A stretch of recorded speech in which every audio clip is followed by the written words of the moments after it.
நமசிவாய. குகை நமச்சிவாயர் அப்படின்றவங்கள நம்ம திருவண்ணாமலைன்னு வரும்போதே நம்ம நிறைய கேள்விப்படுவோம். குகை நமச்சிவாயர் 16ஆம் நூற்றாண்டில் வாழ்ந்த சித்தரும் மகானும் ஆவாராம்.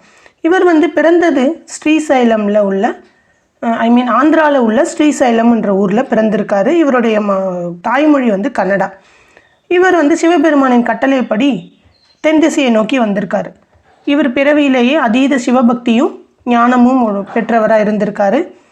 தனியாக வராமல் தன்னுடன் 300 சீடர்களையும் கூப்பிட்டுட்டு வந்திருக்காரு திருவண்ணாமலையை நோக்கி. அப்போது இவர் வர்ற வழியில் நிறைய அற்புதங்களை நிகழ்த்தியிருக்காரு. அதில் குறிப்பாக 1-2 தெரிய வர்றது என்னென்னா, இவர் வரும்போது திருமண வீட்டில் ஒரு எதிர்பாராத விதமாக நெருப்பு பிடிச்சி எரிஞ்சிக்கிட்டு இருந்ததான். அந்த எரிஞ்சிக்கிட்டு இருந்த நெருப்பை தன்னுடைய கருகின பொருட்களை எல்லாம் தன்னுடைய ஞான சிருஷ்டியால் திருப்பி அவங்களுக்கே நல்லபடியாக கொடுத்துருக்காரு. அந்த திருமண வீட்டுடைய இடர்பாடை தளர்த்தியிருக்கார்.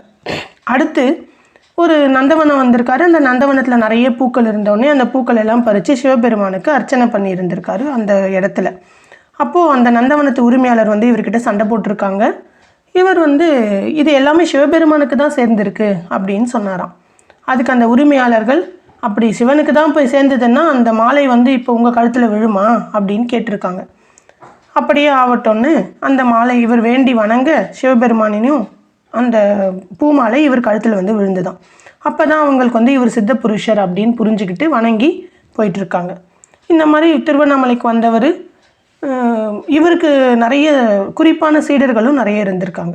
அதில் ரொம்ப ஸ்பெசிஃபிக்காக சொல்லணும் அப்படின்னா விருப்பாட்சி தேவர், குரு நமச்சிவாயர் இந்த மாதிரி இருக்காங்க. அதில் இவர் இங்கே 4 குளங்களை வெட்டியிருக்கார். திருமுலைப்பால் தீர்த்தம், அருட்பால் தீர்த்தம், சங்கு தீர்த்தம், பாத தீர்த்தம் அப்படின்னு 4 குளங்களை வெட்டியிருக்காரு. அதில் திருமுலைப்பால் தீர்த்தம்ன்றது இன்றைக்கும் அங்கேருந்து கொஞ்சம் தண்ணி எடுத்து நம்ம குடித்தோம்னா நம்மளுடைய நோய்கள் சரியாயிடும் அப்படின்றது ஒரு நம்பகத்தன்மை உடையதாக இருக்குது. இங்கே இவர் குகையில் தியானம் பண்ணிகிட்டு இருக்கும்போது ஒரு பெண் அலறி அழுதுகிட்டு வர குரல் கேட்குது.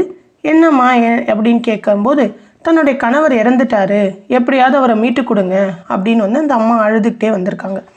வந்தவுடனே இவர் அந்த அம்மாவின் அலறலை கேட்டு, சரி போங்க, உங்கள் கணவர் உயிர் பிழைப்பார் அப்படின்னு சொல்லியிருக்காங்க. அண்ணாமலையார் அருளால் உன் கணவர் உயிரோடு இருப்பார் அப்படின்னு சொல்லியிருக்காங்க.